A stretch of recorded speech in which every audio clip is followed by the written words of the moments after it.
کہ قائد اہل سنت نے اپنے طور پر مذہبی، ملی، فلاحی، دینی، مسلکی جو قیادت کی قائد اہل سنت نے اپنے بعد بھی اپنا جو جانشین بنایا ہے وہ پیر کم بنایا ہے، قائد زیادہ بنایا ہے۔ الحمدللہ جیسے ہی ڈاکٹر امجد صاحب نے ہم سے تقاضا شروع کیا کہ یہ گوشہ باقی ہے، یہ گوشہ باقی ہے، صرف خطوط پر کام ہو تو کئی جلدیں ہو سکتی ہیں۔ الحمدللہ آج کی کہ اس تاریخی سیمینار کے لیے سب سے پہلے میں جانشین قائد اہل سنت حضرت علامہ ڈاکٹر غلام زرقانی صاحب کا شکریہ ادا کروں کہ ہر چند مصروف رہنے کے باوجود بھی انہوں نے ایک ٹیم بنا دی اور ایسی مخلص ٹیم بن گئی کہ اب ہمیں لگتا ہے کہ آج کی جھلک کے بعد کہ اب یہ ٹیم صرف ملکی لیول سے نہیں رہ جائے گی، یہ ٹیم انشاءاللہ عالمی لیول کی ہو جائے گی۔ خیر الازکیہ رئیس الاساتذہ حضرت علامہ مولانا مفتی محمد احمد مصباحی صاحب کا میں شکریہ ادا کروں کہ انہوں نے پہلی نشست کی صدارت کی اور انہی کے ساتھ ساتھ جو ہمارے جو مقالہ نگار تھے سبھی حضرات نے اپنے اپنے مقالے پیش کیے۔ چونکہ وقت نہیں ہے بالتفصیل سب کے تذکرے کا، لیکن بیٹھے بیٹھے جو محسوس کیا ہم نے اور آپ نے بھی محسوس کیا ہے وہ یہ کیا ہے کہ گفتگو اور مقالے سننے کے بعد، تاریخی حقائق سامنے آنے کے بعد، ہر ایک کو آج کا یہ سیمینار دعوت احتساب بھی دے رہا ہے، دعوت فکر بھی دے رہا ہے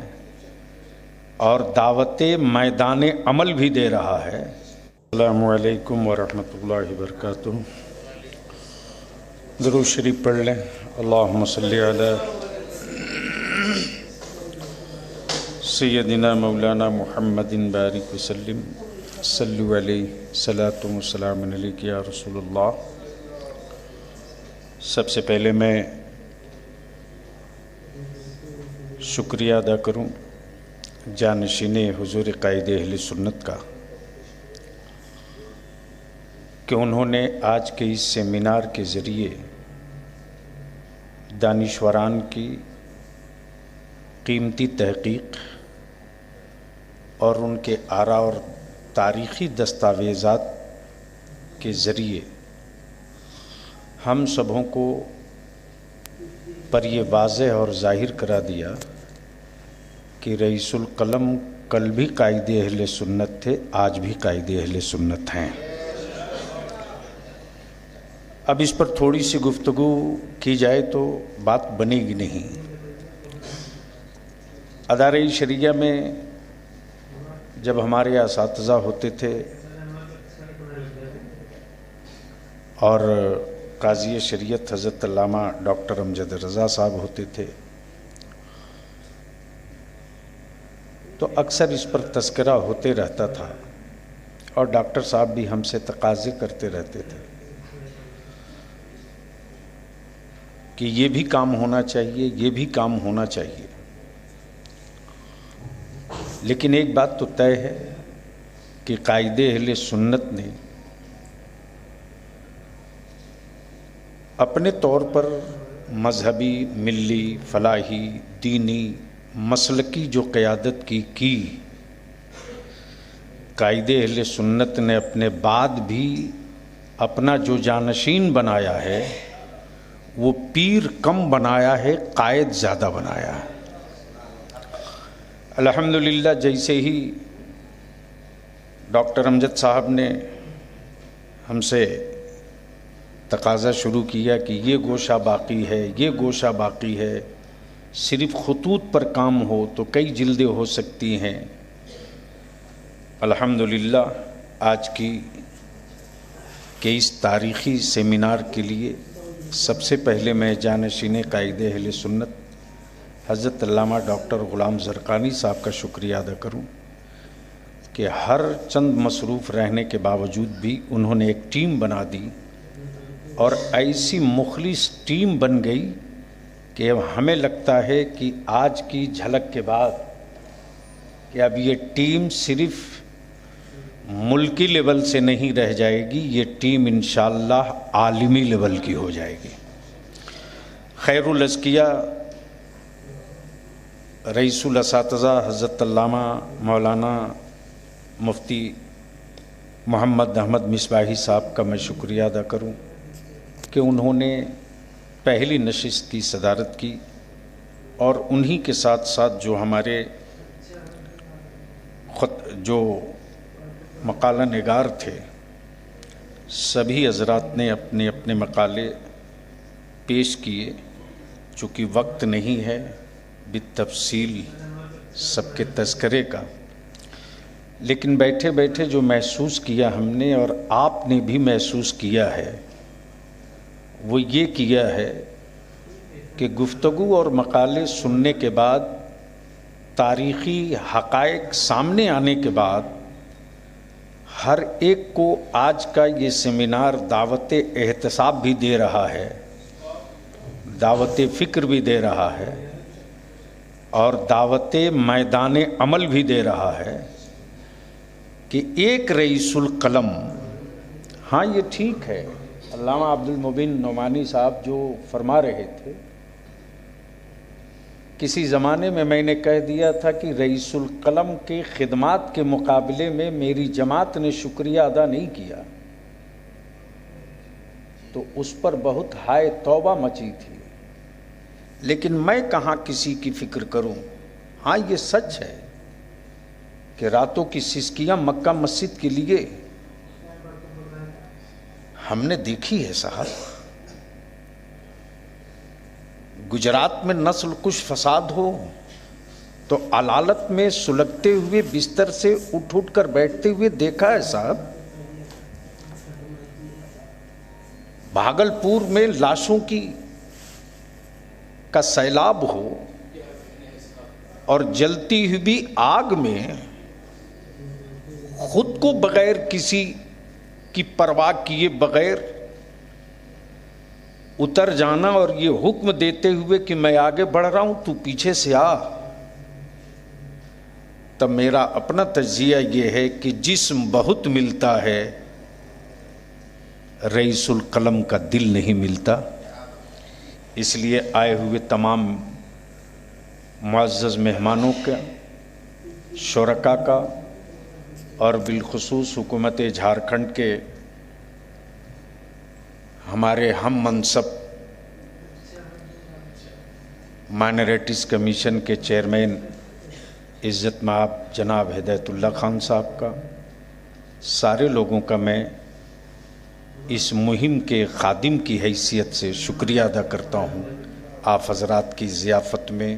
آپ حضرات کے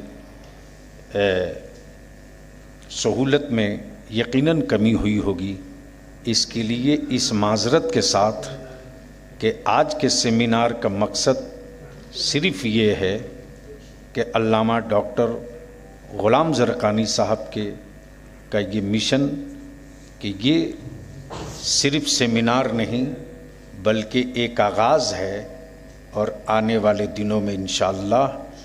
قائد اہل سنت کے دینی ملی خدمات پر اور بھی بالتفصیل دستاویزات جمع ہوں گے، جو اہل سنت کے لیے اثاثہ بھی ہوگا اور اہل سنت کے لیے سرمایہ بھی ہوگا۔ آپ حضرات نے بہت وقت دیا، اس کے لیے آپ تمامی حضرات کا بہت بہت شکریہ، بہت بہت شکریہ۔ میرے خیال سے سلام کھڑے ہو جائیں۔ یا نبی، تو میں نے اس سے ہٹ کر کے یہ موضوع منتخب کیا اور اسی پہ لکھنا کچھ میں نے مناسب سمجھا۔ میرا موضوع ہے علامہ ارشد القادری کی تحریروں اور تقریروں کے انسانی دلوں پر پڑنے والے اثرات۔ اللہ جل مجدہ نے انسان کے جسم میں ایک ایسا مادہ پیدا فرمایا ہے جسے عربی زبان میں قلب، فارسی اور اردو میں دل کہتے ہیں۔ دل بظاہر انسانی جسم کا ایک جز یا گوشت کا ایک چھوٹا سا ٹکڑا ہے، مگر اس کو دیگر انسانی اعضاء پر شہنشاہیت کا درجہ حاصل ہے۔ دل کو دانشوروں نے شعور و آگہی، فہم و تدبر، ایمان و کفر اور روح کا مرکز و محور قرار دیا ہے۔ جب تک یہ صحیح طور پر کام کرتا ہے تب تک انسان راہ راست پر گامزن رہتا ہے، اور جب اس میں کجی آ جاتی ہے تو انسان راہ راست سے برگشتہ ہو جاتا ہے۔ میری دانست میں مذکورہ عظمتوں کے سوا اس کی سب سے بڑی جو عظمت ہے وہ یہ ہے کہ ہمارے اسی دل میں اللہ اور اس کے پیارے حبیب حضور احمد مجتبیٰ محمد مصطفیٰ صلی اللہ تعالیٰ علیہ وآلہ وسلم کی محبت رچتی اور بستی ہے، جو جان ایمان اور مدار نجات ہے۔ ہماری ساری عظمتیں، ہمارا سارا وقار اسی نام پاک سے وابستہ ہے۔ حضور سیدی اعلیٰ حضرت امام احمد رضا فاضل بریلوی علیہ الرحمہ ارشاد فرماتے ہیں، ان کے نام پاک پر دل و جان و مال، نج دیا سب تج دیا پھر تجھ کو کیا۔ اور شاعر مشرق علامہ اقبال فرماتے ہیں، در دل مسلم مقام مصطفیٰست، آبروب ماں زنام مصطفیٰست۔ میرا یہ مقالہ 9 صفحات پہ مشتمل ہے۔ میں نے احادیث قرآن مقدس کی متعدد آیات کریمہ اور اس کے بعد 2 احادیث مبارکہ اور اس کے بعد جو شعراء کرام نے اپنی شاعری میں لفظ دل کا استعمال کیا ہے، مقتدر اور مستند شعراء کرام کے اشعار، اور اس کے ساتھ ساتھ اہل لغات نے جو اس کے معنی و مفاہیم کا تعین کیا ہے، اور جن ضرب الامثال اور محاورات کا ذکر کیا ہے، خاص کر کے نور اللغات کے مصنف نے 560 محاوروں اور ضرب الامثال کا ذکر کیا ہے دل سے متعلق۔ ان سب سے صرف نظر کرتے ہوئے میں اپنے مقصد پہ آ جاتا ہوں۔ رئیس القلم حضرت علامہ ارشد القادری علیہ الرحمہ جماعت اہل سنت کے اس مرد جلیل و جمیل کا نام ہے جس کے رگ و پا میں افلاک کی گردش کی مانند تگ و دو اور دل و دماغ ایک بالغ نظر مفکر کی طرف پیہم چلا کرتا تھا۔ وہ اپنے وقت کے ایسے قد داور عالم دین اور مفکر و مدبر قائد تھے کہ جن کی علمی وجاہت اور قائدانہ صلاحیت کا اعتراف ان کے عہد میں تو ہر ایک کو تھا ہی، ان کے بعد بھی ہر ایک کو ہے، اور آنے والے دنوں میں بھی رہے گا۔ وہ ہمہ وقت کچھ کر گزرنے کے بارے میں سوچتے رہتے تھے۔ انہوں نے اپنی زندگی کی ایک ایک سانس اور ایک ایک لمحے کا صحیح استعمال کیا، جس کا نتیجہ یہ رہا کہ انہوں نے ہر ایک میدان میں امت مسلمہ کو کوئی نہ کوئی تحفہ گرم آیا ضرور دیا، جس نے اس کے لیے اندھیری شب میں چیتے کی آنکھ کا کام کیا۔ ایسے ہی لوگوں کے بارے میں علامہ اقبال نے فرمایا ہے، ملے گا منزل مقصود کا اسی کو سراغ، اندھیری شب میں ہے چیتے کی آنکھ جس کا چراغ۔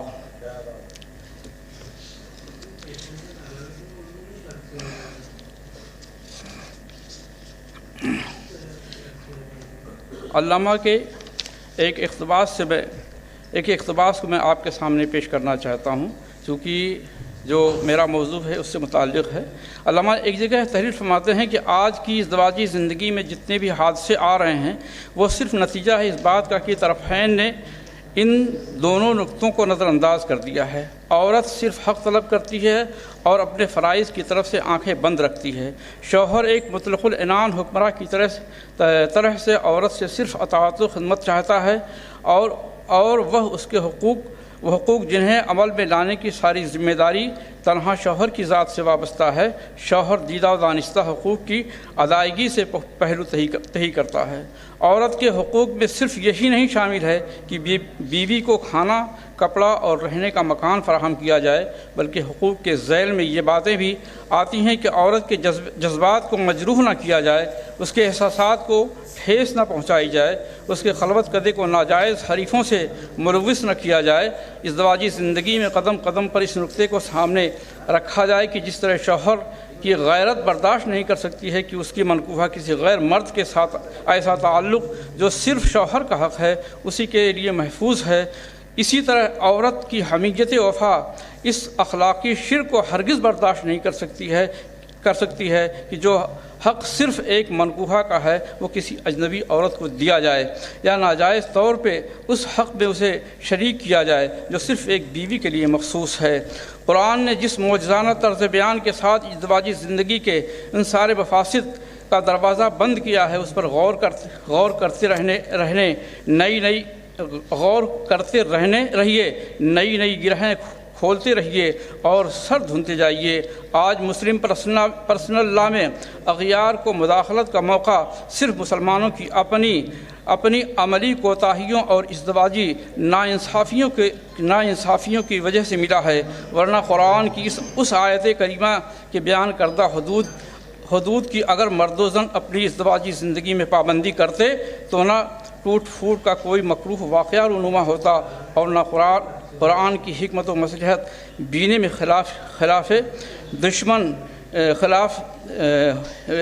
قرآن کی حکمت و مصلحت بینی کے خلاف دشمن کی زبان تان دراز ہوتی۔ علامہ نے اپنے مذکورہ مضمون قرآن مقدس کی تعلیمات، اس کی منشا کو جس سادہ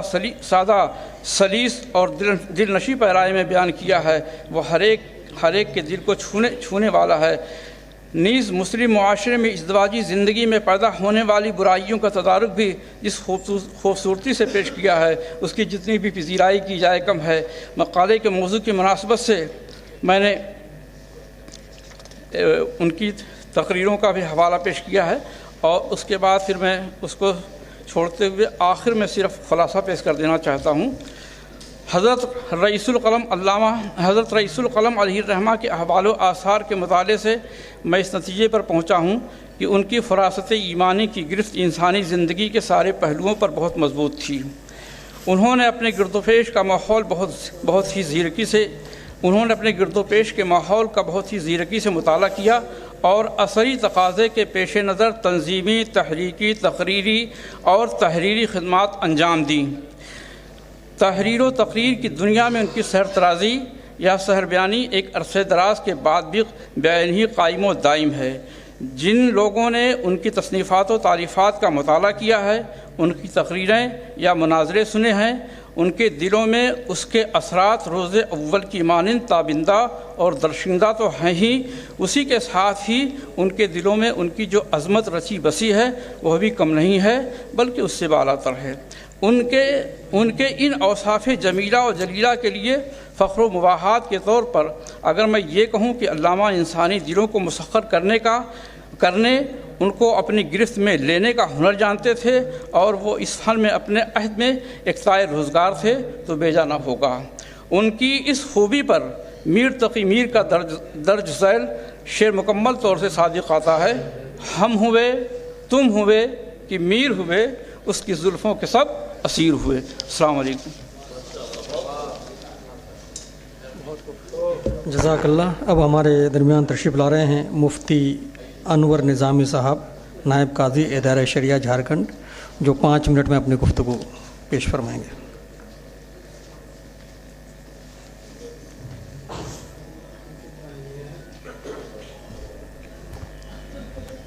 السلام علیکم ورحمۃ اللہ وبرکاتہ۔ یا رسول سلام علیکہ، یا حبیب سلام علیکہ، صلوات اللہ علیکہ۔ ایک چیئرمین نے ایک کام کر دیا، دوسرا چیئرمین دوسرا کام کر دیا۔ بس صرف ایک بند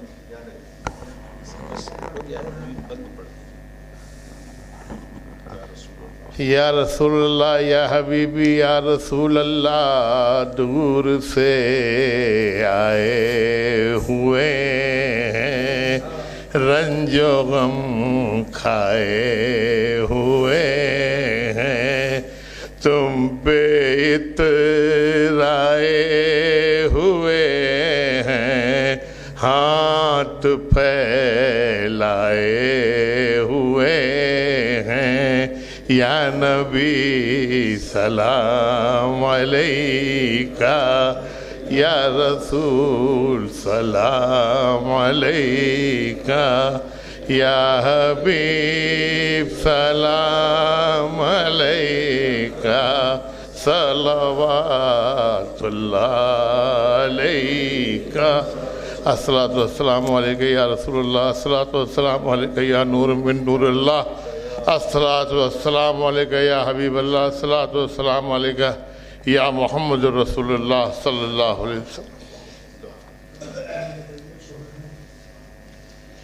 اللهم صل على سيدنا ونبينا ومولانا محمد معدن الجود والكرم منبع العلم والحلم والحكم وعلى آله وأصحابه وبارك وسلم صلاة وسلام عليك يا رسول الله العالمين اسم محفل ذکر پاک میں حضرت علامہ رسول قادری صاحب جو ایک مرد حق آگاہ تھے، ان کے بارے میں جو کچھ بھی ہمارے مقالہ نگاروں نے، مقررین نے، خطبہ نے عرض کیا ہے، پیش کیا ہے، الہ العالمین اس سے ہمیں سبق لینے کی توفیق عطا فرما۔ علامہ کی زندگی سے ہمیں سبق لینے کی توفیق عطا فرما۔ علامہ کی زندگی کو سامنے رکھ کر دین کے معاملے میں ہمیں مجاہدانہ کردار ادا کرنے کی توفیق عطا فرما۔ الہ العالمین ہمیں اپنے بچوں کو دینی تعلیم سے آراستہ حضرت علامہ رسول قادری صاحب کا عکس بنانے کی ہمیں توفیق عطا فرما۔ الہ العالمین حضرت علامہ نے جتنے بھی دین کے قلعے تعمیر کیے ہیں ملک میں اور بیرون ملک، سب کو سلامتی عطا فرما، سب کو سلامت رکھ، سب کو ترقیاں عطا فرما۔ الہ العالمین کے جتنے شہزادگان ہیں، الہ العالمین سب کو دین اور دنیا کی ترقیاں عطا فرما دے، سب کی حفاظت فرما، سب کو سلامت رکھ۔ جتنے یہاں حاضرین معتقدین یہاں حاضر ہوئے ہیں، مفکرین حاضر ہوئے ہیں، مقالہ نگار حاضر ہوئے ہیں، الہ العالمین سب کی حاضری کو قبول فرما لے، سب پر فضل فرما، کرم فرما، رحم فرما، اپنی حفاظت کے امن و امان کے شامیانے تان دے۔ اللہم ربنا تقبل منا انکا انت السمیع العلیم وتب علینا انکا انت التواب الرحیم وصلی اللہ تعالی علی خیر خلقی سیدنا مولانا محمد وعلی آلہ واصحابہ اجمعین برحمتک یا ارحم الراحمین بحق لا الہ۔